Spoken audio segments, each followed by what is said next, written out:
Welcome back to Hot Flashes and Cool Topics. Today we are going to have an amazing conversation with Emmy-nominated, Golden Globe-nominated, Oscar-nominated actress JoBeth Williams. Welcome to the show. Thank you. I'm so happy to be here on your show. Well, we're thrilled to have you talk about your newest movie coming out, Chantilly Bridge, which is actually a sequel from the 1993 movie. How did this come about?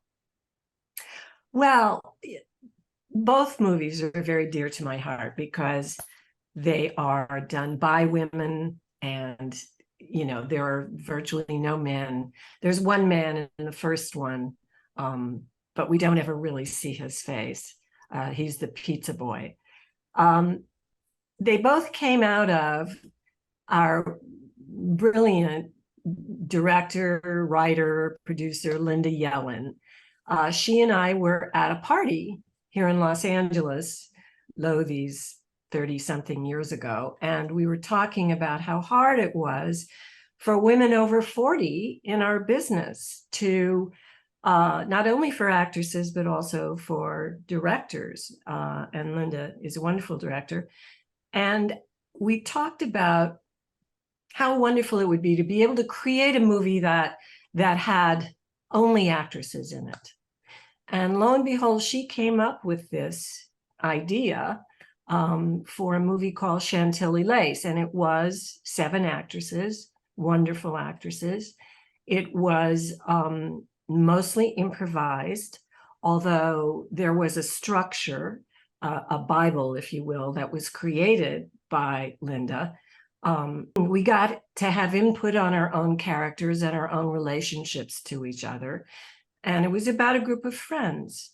And it was a wonderful experience. We shot it at Sundance. And then it was under the auspices of Showtime, and it aired on Showtime. And then it happened that maybe 4 years ago, I know it was right before the pandemic, 3 years ago maybe, Linda and I were having lunch together in New York, and here we are, 70 plus, and we were saying, oh, if only there were more roles for women our age and more jobs for directors our age. And I said, wouldn't it be fun to make a sequel to Chantilly Lace, all those same women 30-something years later? And she said, well, that would be wonderful. And I said, the only problem is my character died in the first one, so there wouldn't be much for me to do. And she said, well, you could play your younger sister. And I thought about that, and I thought, at first I said, oh, that would be fun. And then I thought, no, that would be weird. I don't think it would work unless I was a twin, which I wasn't. So I said, no, I don't think I'll play that. And so Pat Richardson played my younger sister in the new one, Chantilly Bridge, and she's wonderful. She's wonderful. And the same actresses are back: Talia Shire, Lindsay Krause, Jill Eikenberry, Ali Sheedy, Helen Slater, but they're all wonderful. Yeah. They're really, really good. And a lovely new actress is in this one, playing Helen Slater's daughter. So I got to be the narrator. Dead Natalie was narrating from somewhere on high, I guess, overlooking them all. And there are flashbacks from the first movie, which I'm in. But it's just so thrilling to see all these women all this time later, and they're still gorgeous, and they're still so talented, and they all have had really interesting lives, both the characters and the actresses. So it's just, to me, it's been a great experiment that has really, really paid off. Is this one improvised as well, like the first one? It is. It is. Okay. It is. Yes. Again, Linda had a structure. And of course, in this one, we already knew the relationships between the characters. But she created events based on what the actresses' input was on what they'd like their characters to do. at what point in their lives one is forced into retirement, one is having health issues.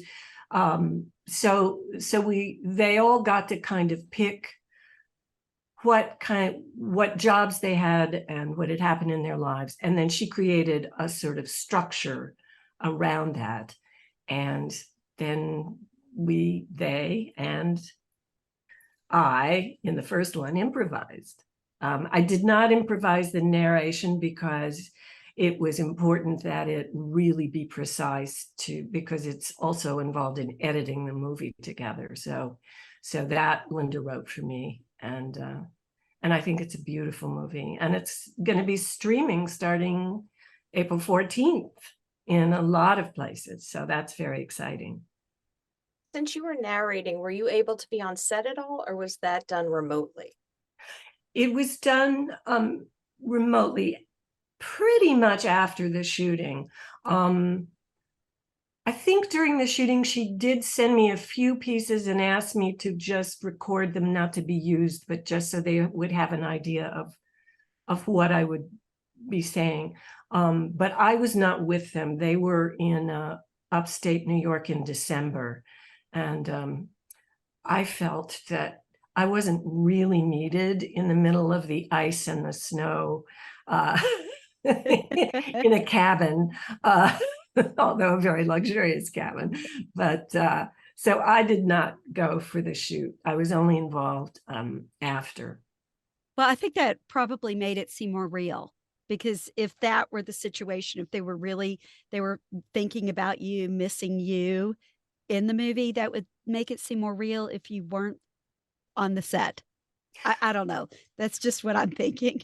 I agree. I think it would have been weird for them to be calling back to what happened and my death and all of that, and have me there, offset going, hi, everybody.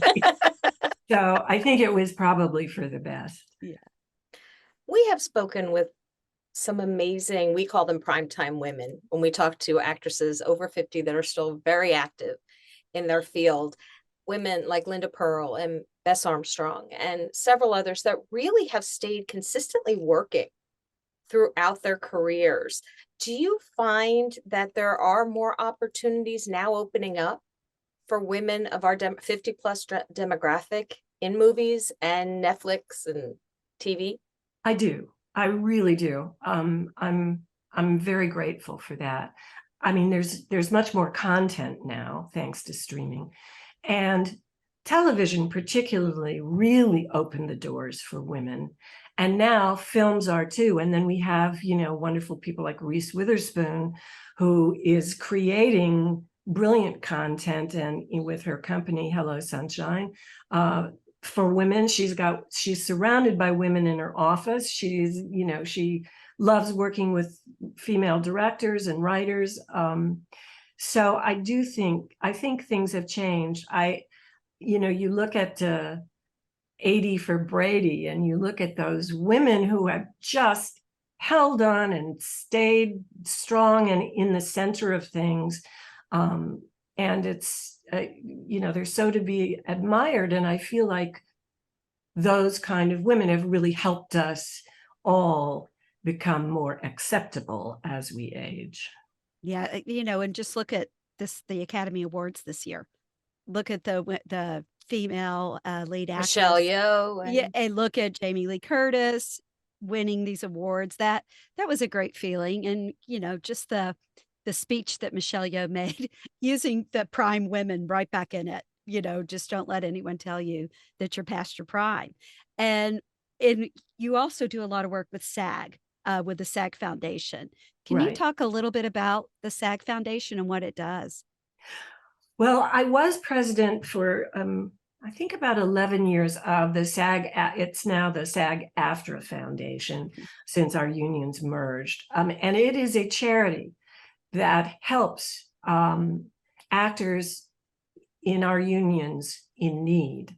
And, I remember when I was thinking about being an actress, and someone said, well, in this actress said, in our primary union, Screen Actors Guild, 90% of people are out of work at any given time. And that sort of gave me pause as to, whether I really wanted to pursue it.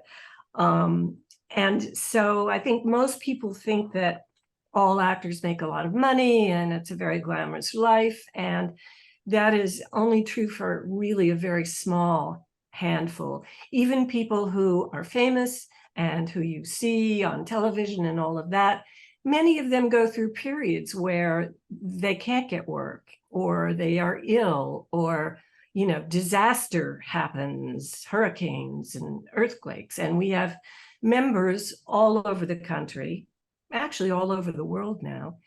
And so our charity is there to help those people when they are in need. And we also provide wonderful services like casting lessons, how to audition for a job.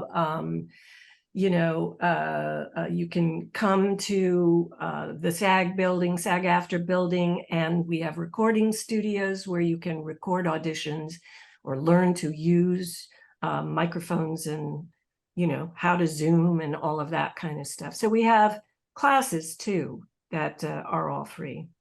Oh, that is a wonderful thing. Yeah. Were you producing the SAG Awards? Are you still producing the SAG Awards? I'm still one of the producers of the SAG Awards show. What's that like? It's very exciting. It gets very intense, of course, like the month or two before the award show. And it's a small group of us. It's 5 actors, one of whom is Jason George. I'm sure you know him from Station 19, and Elizabeth McLaughlin and Daryl Anderson and Woody Schultz.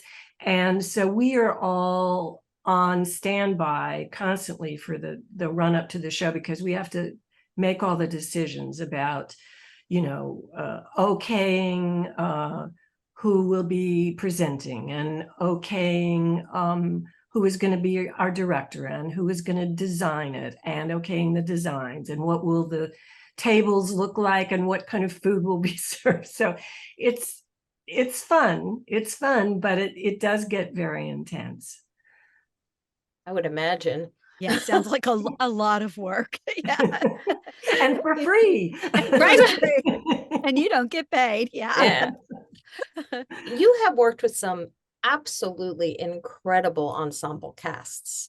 And is there an energy that you find working with ensemble casts that you might not have found doing a narration like Chantilly Bridge, that kind of energy going off of each other is different? Absolutely. I think it's the most fun about being an actor. It's one of the reasons I love theater, because we get to play off each other and off the whole cast and all the people we're working with night after night. And in film and everything, it's broken up often into 2-person scenes or a monologue or 2 or 3 people. But on a movie like The Big Chill, for example, we were all living in the same condo complex in South Carolina. We were shooting in Beaufort, South Carolina. We were all playing Trivial Pursuit every night. We were all, actually, our director, Lawrence Kasdan, called everybody to the set every day, so that even if we weren't in scenes, so that we could all be together and our presence could all be together in that house. And we had 4 weeks rehearsal, which I didn't realize was unheard of at that time. And then doing Chantilly Lace and the fun of getting to know all those women, because I only knew a couple of them before we started, and spending time and working off each other. It was great fun. It's the excitement of being an actor, is not knowing what's going to happen and having to just respond to whatever it is. With Chantilly Lace, for the final act, it was basically in 3 acts. There was a bridal shower, a birthday, and then a death. And we all drew straws for who would die. And and so we're all drawing straws, and Lindsay Krause drew second, and she screamed. And I thought, oh, whew, she's drawn the short straw.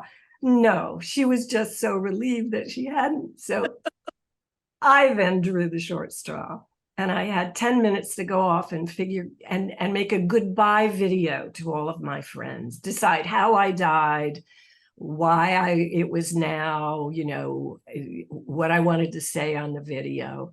So that was interesting.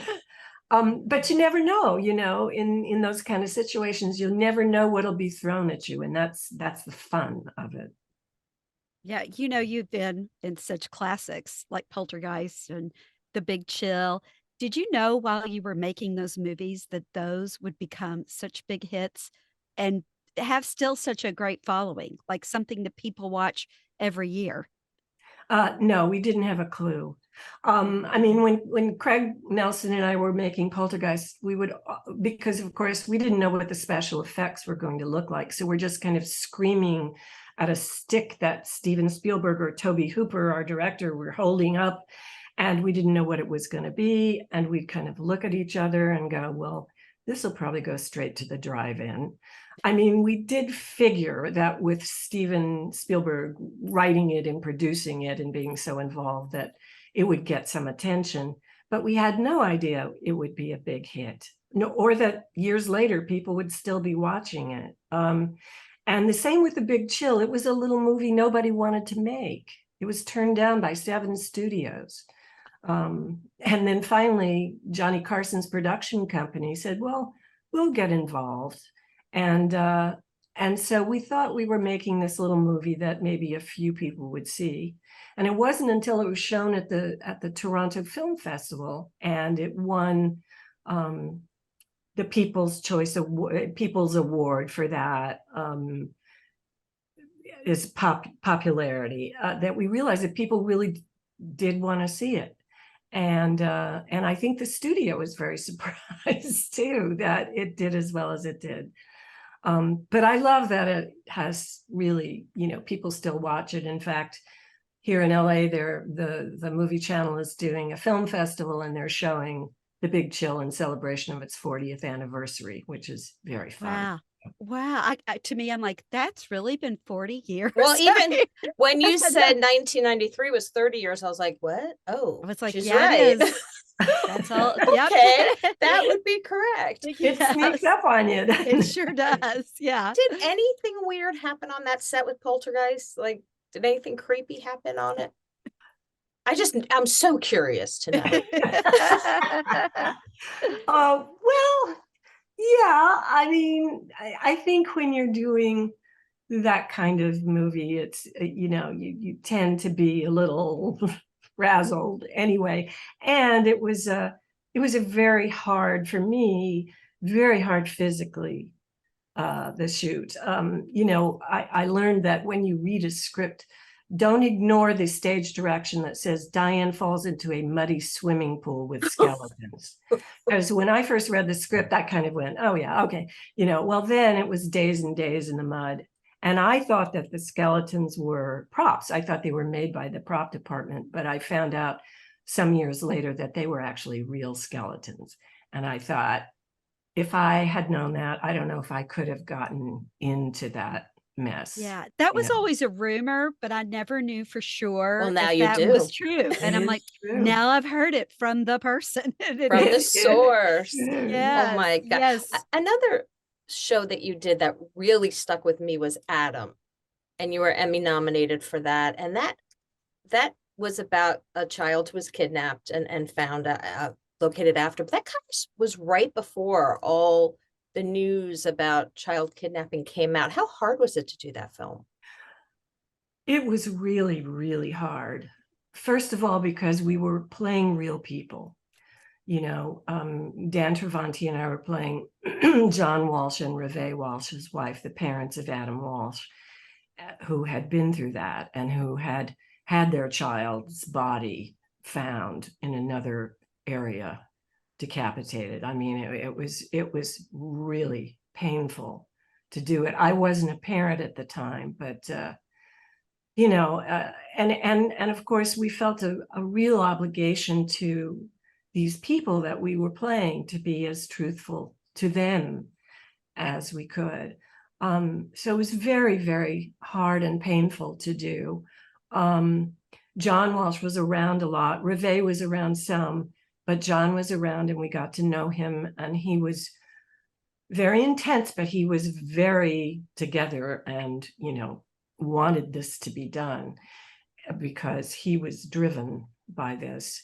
And it was really pretty amazing what happened afterwards, because really it was the beginning of awareness of the what happens to children, and ultimately with Walsh's fervor, there was created across the country a system, a computerized system of missing children, and raised awareness. And suddenly you saw signs missing. Now we get Amber Alerts on our phone. That really started with that situation, that story, and John Walsh. Right. I remember that movie and the scene when you're all in the hotel room when they find out. I was like, that, who knows what you would do if you had that happen to you. And then another one that I watched, I remember intently watching when it came out, was Baby M. And so you go from one parent to this other parent with a whole different thing. How was that, playing that actual person?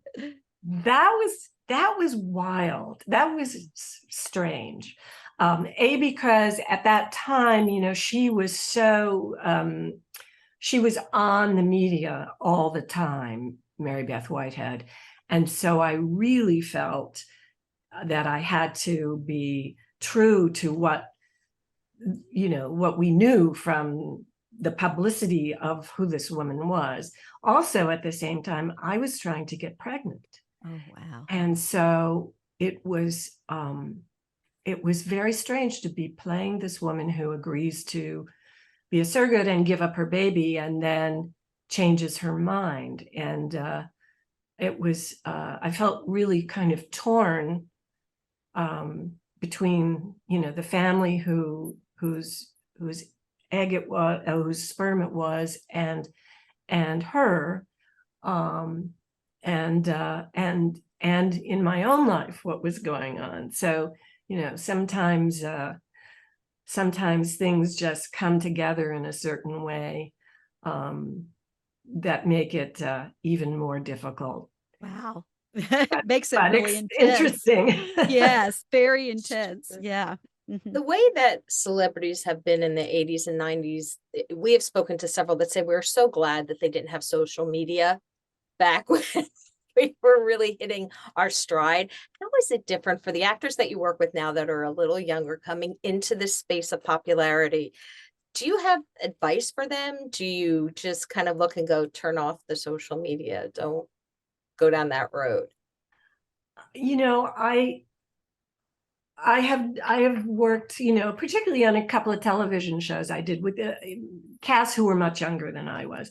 And as soon as they call, we'd be having an ensemble scene sitting around a table. And as soon as they called cut, every single one of them whipped out their phones, and they spent the whole break that we had on their phones.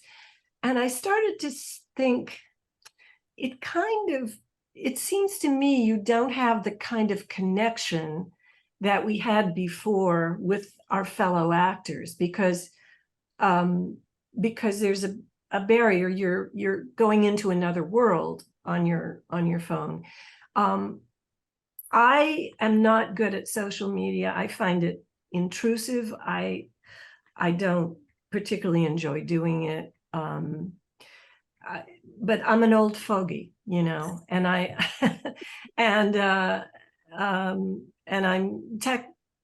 technology seems to me to be moving too quickly in maybe directions that may not be as healthy for us as we would wish.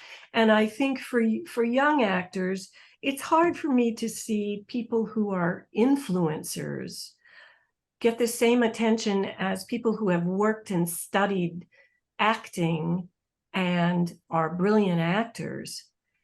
That seems an odd balance to me. I mean, there were models who were beautiful and did wonderful work in that area. And then there were terrific actors. And now I don't know, it's just different, and it's hard for me to get behind it and really, but I'm again, I'm not a 20-something, so there must be something there.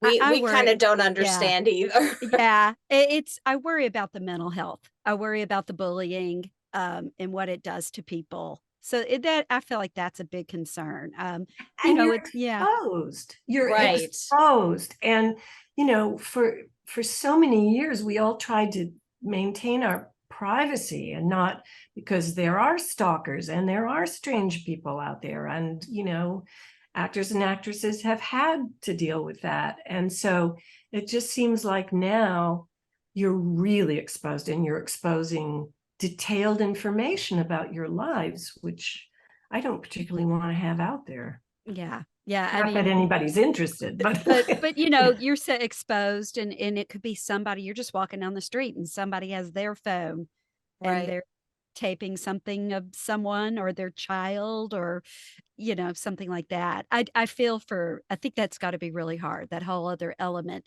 I love catching up with people that I haven't seen in a while, and like, oh, like somebody I went to college with, oh, hey. But that there is that element in there that's really It just scary. seems like it permeates every aspect of a celebrity's life, from their children to where they ate dinner last night to their next performance to where they are. It just seems like you can't have that. Vacationing, whatever. Right. Yeah. There's no privacy left, no kind of obstacle between you and the public.